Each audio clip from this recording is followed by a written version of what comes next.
If you played S.T.A.L.K.E.R Shadow of Chernobyl, then you know that life in the zone isn't easy. Mostly because of game-breaking bugs.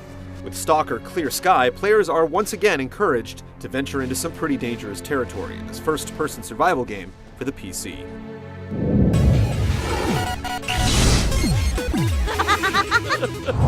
We call ourselves Clear Sky, and you are in our base right now. S.T.A.L.K.E.R Sky is a prequel to Shadow of Chernobyl, so you don't really need to have played the first game to understand what's going on here.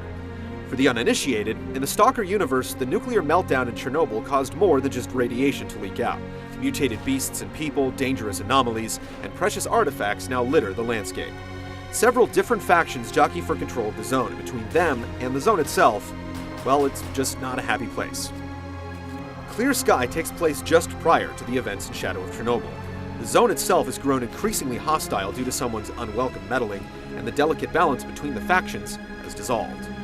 In the opening cutscene, the lead character miraculously survives the worst the zone has to offer and is tasked with journeying to the zone's center and figuring out how to restore some semblance of order. Post-apocalyptic stories are nothing new, and Clear Sky does little to set itself apart.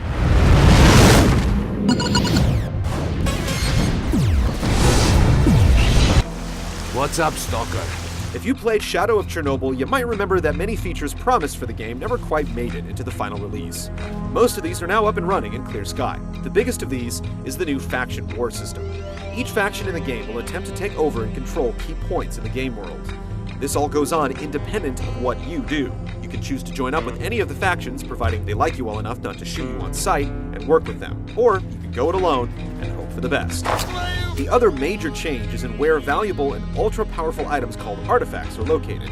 They're no longer scattered on the ground in plain view. They now remain invisible until you discover them with the help of a location device.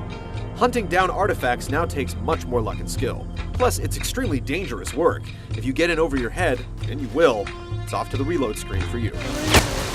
Good weapons, armor, and supplies are also much harder to come by. It took far too long to receive functional armaments in the first game, and it's even worse here. Technicians can trick out weapons and armor, making them much more efficient in battle, but the rewards rarely justify the work. All of these changes make Clear Sky more realistic, yet much, much more difficult. For a series that was already pegged as far too unforgiving, this is not a good thing. The scarcity of resources in Clear Sky, even on the easier difficulty levels, can be punishing.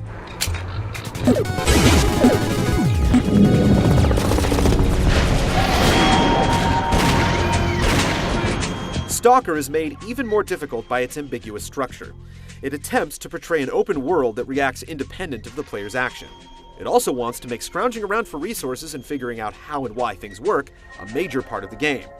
The trouble is, even after the last series of patches, Clear Sky is full of bugs, technical glitches, scripting errors, and tremendous balance issues. And you can never quite tell whether you're messing up because of a bug or because that's the way it's supposed to happen in the game.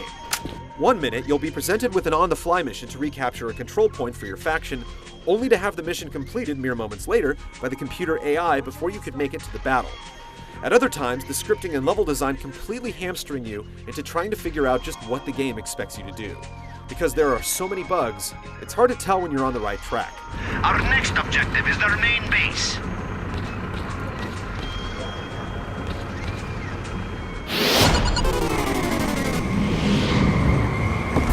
We have nothing to worry about. According to our research, the next emission will not occur for at least 2 months, 4 days, and 7 hours. Despite all the frustrations, there's something very compelling about S.T.A.L.K.E.R.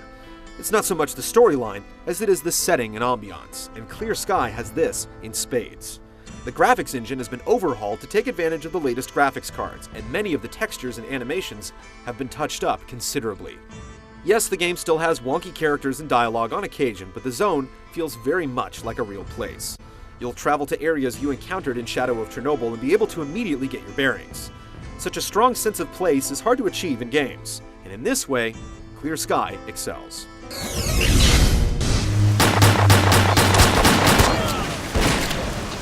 It's a shame the issues that plagued Shadow of Chernobyl are still largely present in Clear Sky, because the premise is great and the design is far more interesting and ambitious than your average shooter. But ultimately, the bugs, technical issues, and brutal difficulty are tough to stomach. If you're looking for a challenge, then this is your game. But the average player will tire of its shortcomings long before things even get started. I must say, I have never seen anything like this before. But the other indicators couldn't be better. It's astounding.